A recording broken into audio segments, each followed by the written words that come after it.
বন্ধুরা, আজ আমরা এমন একটি ইন্ডিকেটর নিয়ে আলোচনা করব যে ইন্ডিকেটরটিকে আপনি ইন্ডিয়ান মার্কেটের সাথে সাথে ফরেক্স মার্কেটেও ইন্ট্রাডে ট্রেডিং এর ক্ষেত্রে ব্যবহার করে দারুণ লাভবান হতে পারেন।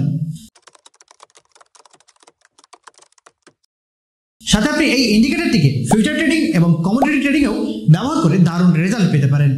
তো চলুন বিস্তারিত দেখে নেওয়া যাক সেই ইন্ডিকেটরটির ব্যাপারে। বন্ধুরা, আজকে আমরা আলোচনা করব ভিওয়াপ ইন্ডিকেটরের ব্যাপারে। আপনি যদি ইন্ট্রাডে ট্রেডিং এর জন্য কোনো ইন্ডিকেটরের খোঁজ করছিলেন, তাহলে আজকের ভিডিওটি আপনার জন্য দারুণ উপকারী হতে পারে। প্রথমত আমরা জানবো হোয়াট ইজ ভিওয়াপ। ভিওয়াপ হলো ভলিউম ওয়েটেড অ্যাভারেজ প্রাইস, আর এই ইন্ডিকেটরটিকে সাধারণত ইন্ট্রাডে ট্রেডিং এর ক্ষেত্রেই ব্যবহার করা হয়ে থাকে। এখানে যদি আপনারা লক্ষ্য করেন তাহলে বুঝতে পারবেন ভলিউম ওয়েটেড অ্যাভারেজ প্রাইস অর্থাৎ এটি হলো volume and candle average price indicator.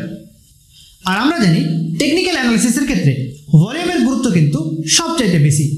তো চলুন এবার আমরা দেখার চেষ্টা করব ভিওয়াপ ইন্ডিকেটরটিকে কিভাবে ব্যবহার করতে হয় এবং এটির দ্বারা কিভাবে প্রফিটেবল ট্রেড নেওয়া যায়। তো চলুন এর জন্য আমরা অ্যাঞ্জেলনের অফিসিয়াল ওয়েবসাইটে যাব এবং সেখানে একটি স্টকের উপর ভিওয়াপ ইন্ডিকেটরটিকে অ্যাপ্লাই করে নেব। তো এখানে আপনারা দেখতে পাচ্ছেন আমাদের চার্টের উপর একটা লাইন ড্র হয়ে গেছে, যেটি হলো ভিওয়াপ লাইন অথবা ভিওয়াপ ব্যান্ড। এবার আমরা জানবো ভিওয়াপ ইন্ডিকেটরটিকে ব্যবহার করে কিভাবে ট্রেড করতে হয়। দেখুন, ভিওয়াপ লাইনের উপর যদি ক্যান্ডেল তৈরি হতে থাকে তাহলে কিন্তু আমরা বাইং এর জন্য প্রস্তুতি নিতে পারি, কারণ ভিওয়াপের রুলস অনুযায়ী ভিওয়াপ লাইনের উপরে ক্যান্ডেল তৈরি হওয়া মানে বুলিশ সিগন্যাল পাওয়া, অর্থাৎ মার্কেট এবার উপরে যাওয়ার সম্ভাবনা বেড়ে যায়। আর এই সময় শেয়ার বাই করার জন্য আমাদের সামনে একটি বড় অপরচুনিটি থাকে। ঠিক তার উল্টোটা, যখন ভিওয়াপ লাইনের নিচে ক্যান্ডেল তৈরি হতে থাকে তখন মার্কেট বেয়ারিশ তথা নিচে যাওয়ার সম্ভাবনা বেড়ে যায়। আর ভিওয়াপ লাইনের নিচে ক্যান্ডেল তৈরি হওয়া মানে মার্কেটে নেগেটিভ সিগন্যাল পাওয়া, ফলে এই সময় আমরা সেল করার জন্য একটি অপরচুনিটি খুঁজতে পারি।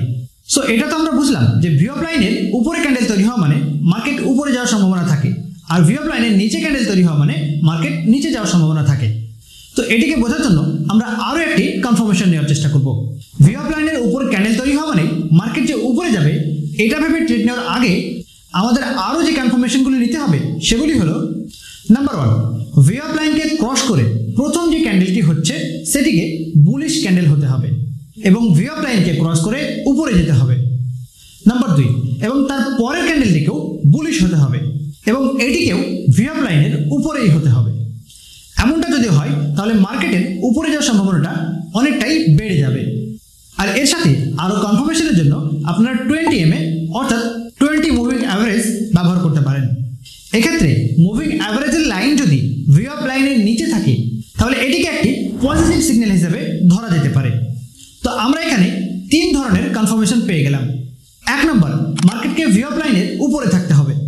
2 নম্বর, ভিওয়াপ লাইনকে বুলিশ ক্যান্ডেলের মাধ্যমে ক্রস করতে হবে। 3 নম্বর, এবং প্রথম ক্যান্ডেলকে বুলিশ হতে হবে, সাথে দ্বিতীয় ক্যান্ডেলটিকেও ভিওয়াপ লাইনের উপরে হতে হবে এবং সেটিকেও বুলিশ হতে হবে। আর এই সমস্ত ক্রাইটেরিয়াগুলি সম্পূর্ণ হলে তবেই আমরা বাইং সিগন্যালকে প্রাধান্য দেব। সাথে আপনারা আরও একটি কনফার্মেশন নিতে পারেন। আপনারা চাইলে এমএসিডির কনফার্মেশন নিয়ে আপনাদের ট্রেডিং অ্যাকিউরেসিকে আরও বাড়িয়ে নিতে পারেন। আর ভিওয়াপ মুভিং অ্যাভারেজের সাথে সাথে বাইং কনফার্মেশনকে আরও বাড়ানোর জন্য এমএসিডির গ্রিন লাইনটি যদি জিরো লাইন থেকে রেড লাইনকে ক্রস করে উপরে চলে যায় সেক্ষেত্রে আমরা এটিকে পজিটিভ সিগন্যাল হিসেবে ধরে নিতে পারি। তো চলুন এবার আমরা অ্যাঞ্জেলন মোবাইল অ্যাপ্লিকেশনের মাধ্যমে ভিওয়াপ ইন্ডিকেটর এবং স্ট্র্যাটেজিগুলিকে ব্যবহার করা দেখব। তো এর জন্য আমাদের প্রথমত অ্যাঞ্জেলন অ্যাপ্লিকেশনটিকে ওপেন করে নিতে হবে। অ্যাঞ্জেলন অ্যাপ্লিকেশন ওপেন করার পর আপনি যে স্টক অথবা যে ইন্ডাস্ট্রিসে ভিওয়াপ ইন্ডিকেটরটিকে ব্যবহার করতে চান সেই স্টকটি ওপেন করে নেবেন। তো আমি এর জন্য ওয়াচ লিস্টে ক্লিক করে আমার একটি স্টককে ওপেন করে নেব। অশোক লেল্যান্ডকে আমি ওপেন করে নিয়েছি। এবার আমি চার্টে ক্লিক করতে অশোক লেল্যান্ডের চার্ট ওপেন হয়ে যাবে। চার্ট ওপেন হয়ে গেলে আপনারা এখান থেকে ইন্ডিকেটর যে অপশনটি রয়েছে এখানে ক্লিক করে আপনারা ভিওয়াপ সার্চ করে নিতে পারেন। ভিওয়াপ সার্চ করে ভিওয়াপ ইন্ডিকেটরটিকে আপনারা অ্যাড করে নেবেন। ভিওয়াপ ইন্ডিকেটরটি অ্যাড হওয়ার পর আপনাদের সামনে এরকম ভাবে ভিওয়াপ ইন্ডিকেটরটি চলে আসবে। তো আমাদের ভিওয়াপ ইন্ডিকেটর অনুযায়ী প্রথম যে শর্ত সেটি হলো ভিওয়াপ লাইনটিকে একটি বুলিশ ক্যান্ডেলের মাধ্যমে উপরের দিকে মুভ করতে হবে আর সেটিকে উপরের দিকে ক্লোজ দিতে হবে। দ্বিতীয়ত আমরা তার পরবর্তী যে ক্যান্ডেলটি দেখব সেটিকেও বুলিশ হতে দেখব। আর এমনটা যদি হয় তাহলে আমরা ভিওয়াপ ইন্ডিকেটর স্ট্র্যাটেজি অনুযায়ী বাইং পজিশন বানাতে পারি। তো ভিওয়াপ ইন্ডিকেটর স্ট্র্যাটেজি অনুযায়ী এই সমস্ত শর্তগুলি কিন্তু আমরা ঠিক এই জায়গাটাতে পেয়ে যাচ্ছি। তো এখানে যদি আপনারা লক্ষ্য করেন দেখতে পাবেন এখানে একটি ক্যান্ডেল তৈরি হয়েছে, যে ক্যান্ডেল ছিল গ্রিন ক্যান্ডেল, আর এটি ভিউ আপ লাইনের কাছাকাছি উপরের দিকে ক্লোজ দিয়েছে। আর এর পরবর্তী যে ক্যান্ডেলের হতে দেখছি আমরা, সেটিও কিন্তু আমরা দেখছি এখানে বুলিশ ক্যান্ডেল তৈরি হয়েছে আর এটিও উপরে ক্লোজ দিয়েছে। তো এখানে আমরা ভিউ আপ ইন্ডিকেটর স্ট্র্যাটেজি অনুযায়ী বাইং পজিশন পাচ্ছিলাম। তো চলুন এটিকে আরো কনফার্মেশনের জন্য আমরা 20 MA অর্থাৎ মুভিং অ্যাভারেজকে ইউজ করার চেষ্টা করব। তো এর জন্য আমরা আবারও ইন্ডিকেটর অপশনে চলে যাব এবং এখানে সার্চ করে নেব MA অর্থাৎ মুভিং অ্যাভারেজ। তো মুভিং অ্যাভারেজকে আমাদের চার্টে অ্যাড করে নিয়েছি। এবার মুভিং অ্যাভারেজের আমরা এটিকে সেটিংস চেঞ্জ করে নেব এবং এটি যাতে আমাদের বুঝতে সহজ হয় সেরকম আমরা করে নেব। এবার আমরা MACDর লেন্থকে চেঞ্জ করে 20 করে নেব। 20 করার পর এটিকে আমরা সেভ করে নেব। তো আমাদের স্ট্র্যাটেজি অনুযায়ী 20 MA কে যখন আমরা ইউজ করব তখন আমাদের ভিউ আপ লাইনের নিচে 20 MA কে থাকতে হবে। তো এখানে যদি আপনারা লক্ষ্য করেন তাহলে দেখতে পাবেন ভিউ আপ লাইনের নিচে কিন্তু 20 MA রয়েছে। তো এখানে আমরা বাইং এর জন্য দুটি কনফার্মেশন পেয়ে যাচ্ছি। তো এবার আমরা তৃতীয় কনফার্মেশনের জন্য MACD কে ব্যবহার করব। আর MACD কে ব্যবহার করার জন্য আমরা আবারও ইন্ডিকেটর সেকশনে চলে যাব এবং এখানে MACD লিখে সার্চ করব। তো এখন আপনারা দেখতে পাচ্ছেন আমাদের চার্টের উপর মুভিং অ্যাভারেজ লাইনও কিন্তু ড্র হয়ে গেছে। এবার মুভিং অ্যাভারেজ লাইন অনুযায়ী আমরা এটিকে জিরো লাইন বলবো। তো এবার MACD অনুযায়ী যে আমাদের শর্তগুলি হলো সেগুলি হলো MACDর জিরো লাইনকে ক্রস করে উপরের দিকে যেতে হবে।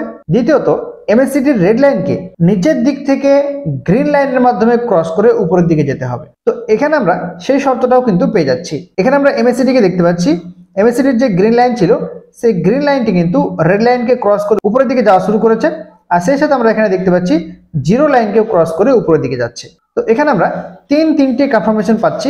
একটি হলো MACD কনফার্মেশন, দ্বিতীয় হলো 20 MA এর কনফার্মেশন, আর তৃতীয় হলো আমাদের ভিউ আপ লাইনের কনফার্মেশন। তো এইভাবে আপনারা ভিউ আপ ইন্ডিকেটরটির স্ট্র্যাটেজিগুলিকে আরো কনফার্মেশন বানিয়ে নিতে পারেন। তো বন্ধুরা ভিডিওটি কেমন লেগেছে অবশ্যই কমেন্ট করে জানাবেন, আর চ্যানেলটিকে সাবস্ক্রাইব এবং লাইক শেয়ার করতে ভুলবেন না।